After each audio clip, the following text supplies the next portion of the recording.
Hello students, it's me Priyanka Tyagi, your economics teacher.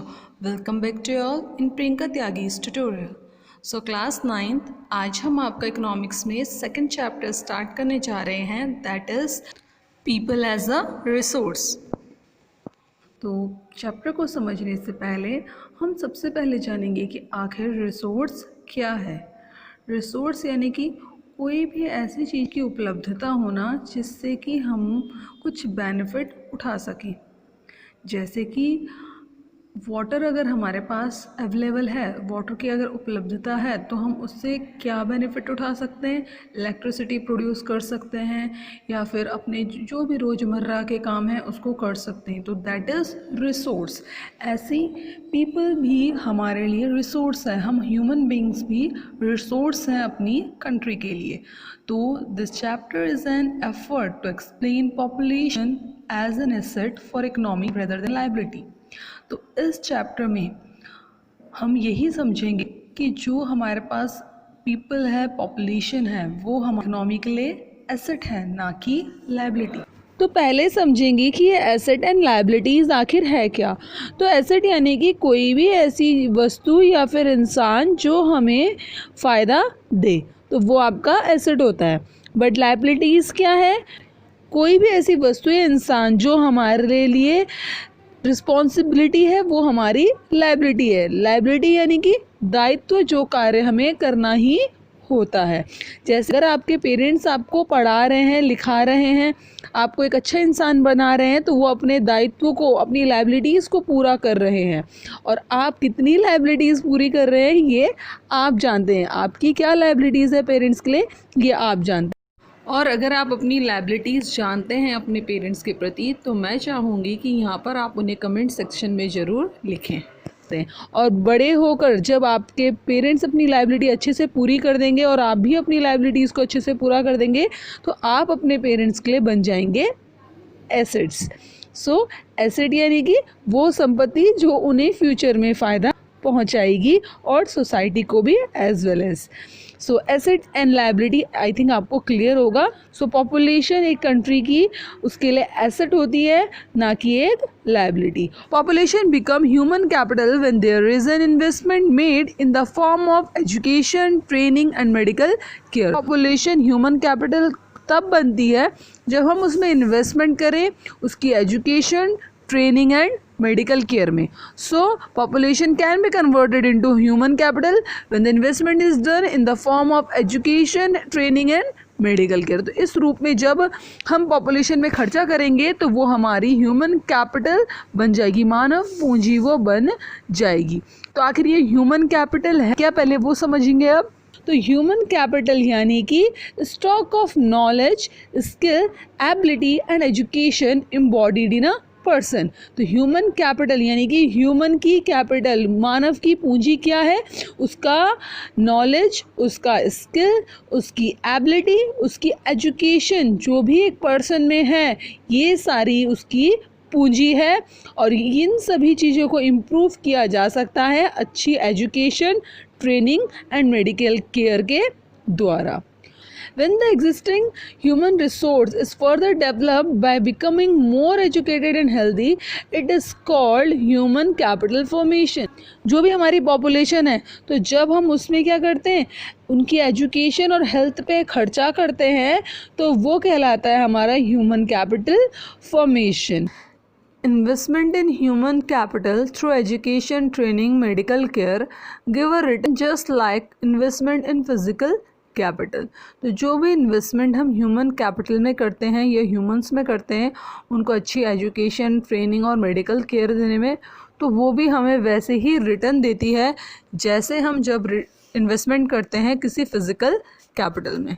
Example लेंगे हम इसका, जैसे अगर कोई टेलर है, अगर वो मशीन लाने में इन्वेस्टमेंट करता है तो उसकी मशीन क्या है, उसका फिज़िकल कैपिटल। अब उसकी मशीन से उसमें कपड़े सिलेगा तो वो उसको रिटर्न प्रोवाइड करेगी।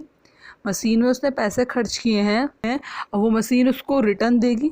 तो वैसे ही जब हम ह्यूमन कैपिटल में इन्वेस्टमेंट करते हैं, एजुकेशन, ट्रेनिंग और हेल्थ में उनकी खर्चा करके, तो वो भी हमें वैसे ही रिटर्न देता है जैसे वो फिज़िकल कैपिटल आपको रिटर्न देगी। तो ह्यूमन कैपिटल भी सेम वैसे ही रिटर्न प्रोवाइड करता है जैसे फिजिकल कैपिटल रिटर्न प्रोवाइड करती है। Human capital is superior to other resources like land and physical capital. तो ह्यूमन कैपिटल सभी रिसोर्सेज में सुपीरियर है, सबसे ऊपर है हमारी ह्यूमन कैपिटल। सो अभी तक हमने समझा कि किसी भी कंट्री के लिए उस देश की पॉपुलेशन एसेट का काम कर सकती है अगर उस पर सही से इन्वेस्टमेंट किया जाए, सही से ह्यूमन कैपिटल फॉर्मेशन किया जाए तो। पर आखिर ये जो ह्यूमन कैपिटल फॉर्मेशन है या ह्यूमन कैपिटल है, ये कैसे डिसाइड होती है या कैसे बनती है, ये डिपेंड करता है ह्यूमंस द्वारा की जाने वाली एक्टिविटी पे। तो अब हम डिस्कस करेंगे types of human activities. So human activity को दो पार्ट्स में डिवाइड किया गया है। पहली है इकोनॉमिक एक्टिविटी, दूसरी है नॉन इकोनॉमिक एक्टिविटीज़।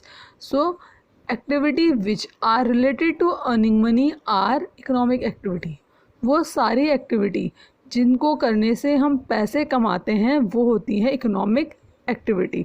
जैसे टीचर अगर स्कूल में स्टूडेंट्स को पढ़ाती है या डॉक्टर अपने पेशेंट को ट्रीट करता है, सारे काम जिनसे पैसे अर्जन हो रहे हैं तो ये है इकोनॉमिक एक्टिविटी। बल्कि नॉन इकोनॉमिक एक्टिविटी क्या है?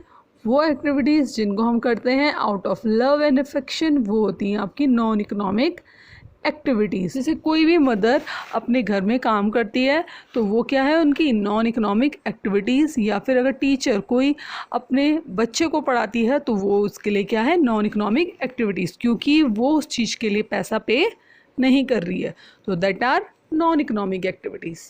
अब इकोनॉमिक एक्टिविटीज़ को भी फर्दर दो टाइप्स में डिवाइड किया गया है। पहली है मार्केटेबल एक्टिविटीज़, दूसरी है non marketable activities. Marketable activities involve remuneration to anyone who perform, that is activity performed for pay or profit. These include production of goods or services including government services. तो marketable activities उन सारी activities को include करता है जिनके बदले में हम पैसा कमाते हैं। अब पैसे चाहे हम कुछ बिजनेस करके कमाएं या फिर कहीं पे जॉब करें। एग्जांपल से समझेंगे अब हम इसको। एक, अगर कोई किसान अपने खेत में कुछ उगा रहा है और उसको बेच रहा है तो वो क्या, उसकी मार्केटेबल एक्टिविटीज़ है। जिन चीज़ को उसने बेच दिया और पैसा कमा लिया वो मार्केटेबल एक्टिविटीज़ है। और नॉन मार्केटेबल एक्टिविटीज़ क्या है? जब वो किसान कुछ हिस्सा तो उसने बेचने के लिए रख दिया और कुछ हिस्सा अपने सेल्फ कंजप्शन के लिए रख देता है, तो वो जो उसकी एक्टिविटी है वो कहला नॉन मार्केटेबल एक्टिविटीज़।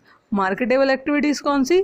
जो वो पैसे कमाने के लिए कर रहा है, और नॉन मार्केटेबल जो वो अपने लिए सेल्फ कंजप्शन के लिए रख रहा है, वो है नॉन मार्केटेबल एक्टिविटीज़। देखेंगे अब हम सेक्टर्स ऑफ इकोनॉमिक एक्टिविटीज़। तो इकोनॉमिक एक्टिविटीज़ के 3 सेक्टर है, primary, secondary and tertiary. Primary sector include करता है agriculture, forestry, animal husbandry, fishery, poultry, farming, mining, quarrying. इन सारी एक्टिविटी को इंक्लूड करता है जिसमें हम नेचुरल रिसोर्स का यूज़ करके नेचुरल चीज़ों का हम प्रोडक्शन करते हैं। जबकि सेकेंडरी एक्टिविटीज़ इंक्लूड करती है मैन्युफैक्चरिंग, यानी कि जो भी कुछ प्राइमरी में उगा है उनका यूज़ करके कुछ मैन्युफैक्चर करने का काम जो होता है वो होता है आपके सेकेंडरी सेक्टर में। And the last one tertiary sector. तो टर्सरी सेक्टर इंक्लूड करता है आपके ट्रांसपोर्ट सिस्टम को, ट्रेड को, communication, banking, education, health, tourism, services, insurance, etc। यानी कि ये एक तरीके से ब्रिज का काम करता है between primary and secondary sector. तो आई थिंक क्लियर हो गई है सेक्टर्स ऑफ इकोनॉमिक एक्टिविटीज़। अब हम देखेंगे कि ये इकोनॉमिक एक्टिविटीज़ जो भी मेन एंड वुमेन के द्वारा की जा रही है तो उनको किस तरीके से डिवाइड किया गया है। सो पैसे अर्न करने का काम ऐसा तो नहीं है कि केवल मेन ही करते हैं। तो जो डिवीज़न ऑफ लेबर है वो मेन और वुमेन दोनों में ही डिवाइडेड है। यानी कि काम केवल आदमी ही नहीं करते बल्कि औरतें भी करती हैं। इसलिए जो लेबर है वो 2 पार्ट्स में हमारे डिवाइडेड है, main and women. Men are paid for their services, but to the contrary, women were not paid for their services. तो कहा जाता है कि men जो भी काम करते हैं बदले में उनको पैसा मिलता है, बल्कि वुमेन्स अपने दिन भर में कितने ही काम करती है पर उनके बट उस काम के बदला उनको पैसा नहीं मिलता। सो हम क्या देखते हैं कि अगर मेन दिन भर काम करते हैं बाहर जाके और पैसा अर्निंग करके लाते हैं तो उनकी एक्टिविटीज़ को इकोनॉमिक एक्टिविटीज़ में इंक्लूड किया जाता है। बल्कि अगर वुमेन घर में ही काम करती है तो उनकी एक्टिविटीज़ को इकोनॉमिक एक्टिविटीज़ में इंक्लूड नहीं किया जाता, बल्कि वो घर से बाहर जाके भी अगर काम करती हैं तो भी उनको मैन के इक्विवेलेंट नहीं समझा जाता और उनको मैन के कंपैरिजन में कम सैलरी दी जाती है या कम वेजेस दी जाती है। इसमें यहाँ पर हम देखेंगे कि वुमेन अगर एजुकेटेड है तो उसके लिए यहाँ पर बेटर इकोनॉमिक अपॉर्चुनिटीज़ क्रिएट हो जाती हैं। ज़्यादातर जो वुमेन होती है जो अनपढ़ होती हैं या कम पढ़ी लिखी होती हैं, वो जिस भी जगह में काम करती है तो वहाँ उनके लिए उतनी जॉब सिक्योरिटी नहीं होती है। जैसे कि वहाँ पे इरेगुलर इनकम होती है या लो इनकम होती है, कम पैसा वो प्रोवाइड करते हैं, मैटरनिटी लीव वगैरह नहीं होती, चाइल्ड केयर नहीं होता, कोई भी सोशल सिक्योरिटी स्कीम्स का सिस्टम उनके लिए नहीं होता। यानी कि कह सकते हैं कि किसी भी तरह के बेनिफिट्स उनके लिए एक्स्ट्रा नहीं होते। बल्कि अगर वुमेन हाईली एजुकेटेड है, स्किल्ड है, तो वहाँ पर उसको अच्छा सैलरी दिया जाता है और उसके अदर बेनिफिट्स भी उसको मिलते हैं, जैसे मैटरनिटी लीव हो गया, चाइल्ड केयर या अदर सोशल सिक्योरिटी स्कीम्स उसके लिए प्रोवाइड किए जाते हैं। तो कहने का मतलब ये है कि अगर एजुकेटेड वुमेन है तो उसके लिए अच्छी अपॉर्चुनिटीज़ हैं, पर अगर एजुकेटेड नहीं है तो उसके लिए अपॉर्चुनिटीज़ उतनी ज़्यादा नहीं है। So that was all for today, now it's time to revise. So आज हमने क्लास 9 का चैप्टर 2 स्टार्ट किया, that is people as a resource. तो किसी भी कंट्री की पॉपुलेशन रिसोर्स या फिर एसेट साबित हो सकती है, ना कि लायबिलिटी, अगर उस पॉपुलेशन को सही तरीके से यूज़ किया जाए तो। यूज़ इन द सेंस कि उसमें सही तरीके से इन्वेस्टमेंट की जाए तो। अब इन्वेस्टमेंट हम किस रूप में करेंगे? Education, health care and better training facilities provide करके हम किसी भी पॉपुलेशन को ह्यूमन कैपिटल बना सकते हैं। ह्यूमन कैपिटल यानी कि क्या? किसी भी इंसान में जो भी उसके स्किल्स, एबिलिटी, नॉलेज होता है तो that is human capital. And human capital formation कैसे किया जाता है? जब ह्यूमन रिसोर्स में जो भी उसके स्किल्स हैं उन पे खर्चा किया जाता है bye education, training and health care, तो उस ह्यूमन रिसोर्स को हम ह्यूमन कैपिटल बना सकते हैं बाय ह्यूमन कैपिटल फॉर्मेशन। उसके बाद हमने देखा था ह्यूमन कितने तरह की एक्टिविटीज़ करते हैं, तो 2 तरह की एक्टिविटीज़ हमने देखी थी, economic activities, non economic activities. Economic activities वो जिनसे पैसा कमाया जाता है, नॉन इकोनॉमिक एक्टिविटी जिनसे पैसा नहीं कमाया जाता, जो out of love and affection की जाती है। फर्दर हमने इकोनॉमिक एक्टिविटीज़ के 2 टाइप देखे थे, that are marketable economic activity and non marketable economic activity.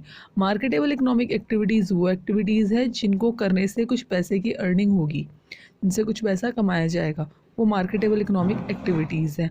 Non marketable economic activities वो है जो आप सेल्फ कंजप्शन के लिए करेंगे। जैसे किसान अगर खेत में फसल उगा रहा है, जो मार्केट में बेच देगा वो उसकी मार्केटेबल एक्टिविटीज़ है, जो उसने अपने लिए रख दिया वो नॉन मार्केटेबल एक्टिविटीज़ है, क्योंकि वो उसको सेल्फ कंजप्शन के लिए रख रहा है। यानी कि जो भी उगाने वाला काम उसने किसके लिए किया? अपने कंजप्शन के लिए किया, तो वो उसकी नॉन मार्केटेबल एक्टिविटीज़ है, और जो उसने बेचने के लिए किया वो मार्केटेबल एक्टिविटीज़ है। उसके बाद हमने सेक्टर्स ऑफ इकोनॉमिक एक्टिविटीज़ देखे थे। तो 3 सेक्टर हैं इकोनॉमिक एक्टिविटी के, primary, secondary and tertiary. Primary sector वो सेक्टर है जिसमें हम नेचुरल रिसोर्स का यूज करके कुछ नेचुरल चीज़ों का प्रोडक्शन करते हैं। जैसे हमने कुछ ज़मीन का यूज़ किया और वहाँ से गेहूँ उगा लिया, तो that is primary activity. Next हमने देखा था सेकेंडरी एक्टिविटी। तो सेकेंडरी एक्टिविटी में प्राइमरी एक्टिविटी की चीज़ों को यूज़ करके कुछ प्रोडक्शन किया जाता है। जैसे अगर हम क्या करते हैं, गेहूँ से जो हमने प्रोड्यूस किया उसका बिस्किट हम बनाएंगे, उसको आटा बना के बिस्किट हम बनाएंगे, तो वो आपके सेकेंडरी एक्टिविटी का काम होता है। And the last one is a tertiary activity. Tertiary activity in दोनों के बीच में ब्रिज का काम करता है, यानी कि अगर हमें कोई प्राइमरी सेक्टर से चीज़ें सेकेंडरी सेक्टर में लानी है तो वहाँ पे ट्रांसपोर्टेशन की ज़रूरत पड़ेगी, इंश्योरेंस, बैंकिंग, कम्युनिकेशन, इन चीज़ों की ज़रूरत पड़ेगी जो कि हमें सेकेंडरी सेक्टर प्रोवाइड करता है। सो ये हमने देखे थे सेक्टर्स ऑफ इकोनॉमिक एक्टिविटीज़। उसके बाद हमने देखा था जो डिवीज़न है लेबर का वो मैन एंड वुमेन के अकॉर्डिंग किया जाता है। मेन को ज़्यादा सैलरी दी जाती है इन कंपेयर, पर अगर वुमेन एजुकेटेड है तो उसके लिए भी अच्छी इकोनॉमिक अपॉर्चुनिटीज़ अवेलेबल रहती हैं और बहुत से बेनिफिट्स उसको फिर प्रोवाइड किए जाते हैं। So that was all for today. Thank you. Please to like, share and subscribe to my channel if you do like my videos. Thank you.